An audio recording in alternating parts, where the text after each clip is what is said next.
الحمدللہ رب العالمین والصلاة والسلام علی سید الانبیاء والمرسلین۔ بخاری شریف کتاب الاطعمہ سے حضرت سیدنا عتبان بن مالک رضی اللہ تعالیٰ عنہ والی حدیث پاک ہم لوگ پڑھ رہے تھے،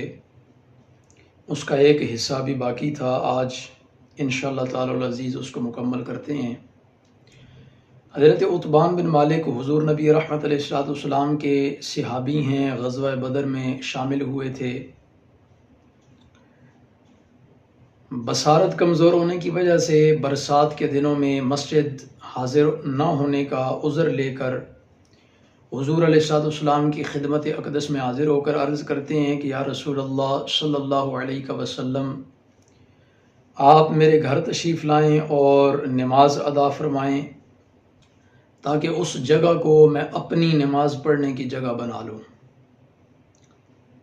رسول اللہ صلی اللہ تعالیٰ علیہ وآلہ وسلم ان کے گھر تشریف لاتے ہیں، نماز ادا کرتے ہیں۔ تو اب حضرت عتبان بن مالک رضی اللہ تعالیٰ عنہ بیان فرماتے ہیں کہ ہم نے حضور نبی رحمت علیہ السلام کے لیے خزیرہ تیار کیا، اور خزیرہ کہتے ہیں کہ گوشت کو بالکل چھوٹا چھوٹا بنا کے، یعنی قیمہ بنا کے گوشت کا، اور اس کے اندر جو ڈال کے کھانا تیار کیا جاتا ہے۔ تو کہتے ہیں کہ ہم نے خزیرہ حضور علیہ السلام کے لیے تیار کیا، اور میں نے رسول اللہ صلی اللہ تعالیٰ علیہ وآلہ وسلم کو روک لیا کہ ہم نے یہ آپ کے لیے بنایا تھا۔ تو اب نبی رحمت علیہ السلام کی ملاقات اور زیارت کے لیے قبیلے کے باقی لوگ بھی وہاں حاضر ہو جاتے ہیں۔ تو حضرت عتبان بن مالک رضی اللہ تعالیٰ عنہ بیان کرتے ہیں کہ اب سب لوگوں نے جب دعوت کھانا شروع کی تو ایک شخص نے پوچھا کہ مالک بن دخشن کہاں ہے؟ تو دوسرے نے جواب دیا کہ وہ تو منافق ہے، اس کو اللہ اور اس کے رسول سے محبت نہیں ہے۔ جب ان دو لوگوں کی بات رسول اللہ صلی اللہ تعالیٰ علیہ وآلہ وسلم نے سنی تو حضور علیہ السلام نے ارشاد فرمایا، یہ نہ کہو، کیا تم نہیں دیکھتے کہ انہوں نے اقرار کیا ہے لا الہ الا اللہ، یعنی اللہ کے سوا کوئی معبود نہیں، اور اس سے ان کا مقصد بھی اللہ رب العزت کی خوشنودی حاصل کرنا ہے۔ ان صحابی نے آگے سے جواب دیا کہ اللہ اور اس کا رسول زیادہ بہتر جانتے ہیں۔ حضرت عتبان بن مالک رضی اللہ تعالیٰ عنہ بیان فرماتے ہیں کہ ہم نے عرض کی حضور علیہ السلام کی خدمت میں کہ یا رسول اللہ صلی اللہ تعالیٰ علیہ وآلہ وسلم، لیکن ہم تو مالک بن دخشن کا لگاؤ منافقین کے ساتھ دیکھتے ہیں، ان کا اٹھنا بیٹھنا تو ان لوگوں کے ساتھ ہے۔ تو نبی کریم علیہ السلام نے ارشاد فرمایا، لیکن اللہ رب العزت نے دوزخ کی آگ اس شخص پر حرام کر دی ہے جس نے کلمہ لا الہ الا اللہ کا اقرار کر لیا، اور اس کا مقصد بھی اللہ رب العزت کی خوشنودی ہو۔ آج ہماری حدیث پاک مکمل ہو گئی۔ اس میں جو سب سے اہم بات اور وہ یہ ہے کہ مالک بن دخشن جو کہ صحابی رسول تھے، اور ان کا ظاہری رکھ رکھاؤ جو منافقین کے ساتھ تھا، لگاؤ تھا، اس کو بنیاد بناتے ہوئے صحابہ کرام نے ایسی گفتگو کی اور ان کے بارے میں منافقت کا ذکر کیا کہ وہ تو منافق ہیں۔ تو رسول اللہ صلی اللہ تعالیٰ علیہ وآلہ وسلم جو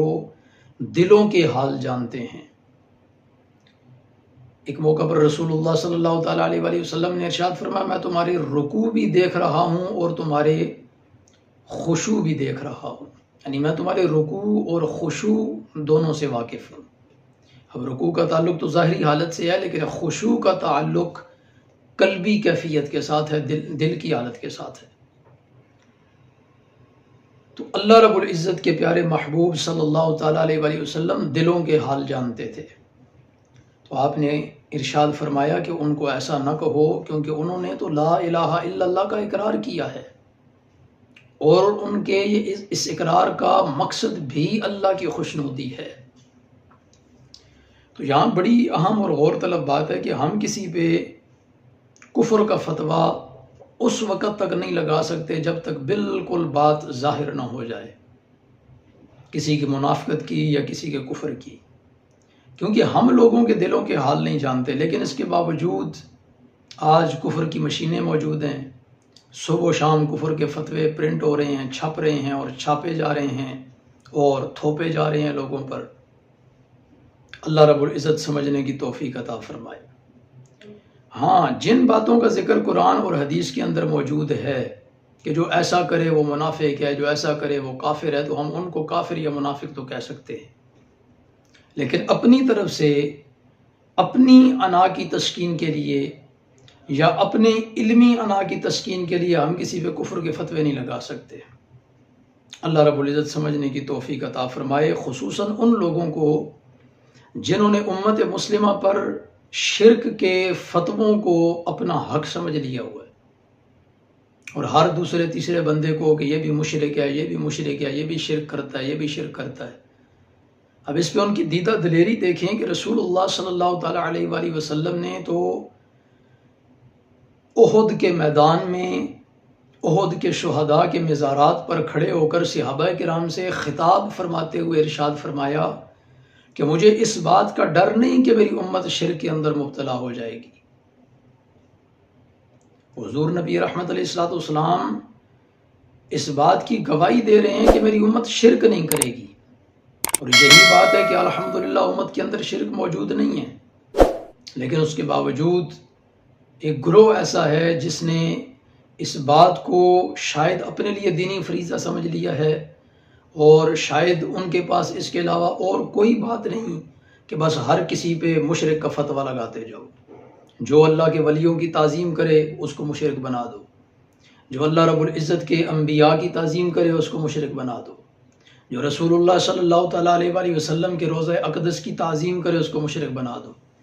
جو رسول اللہ صلی اللہ تعالیٰ علیہ وآلہ وسلم کی مسجد اقدس مسجد نبوی کی تعظیم کرے اس کو مشرک بنا دو،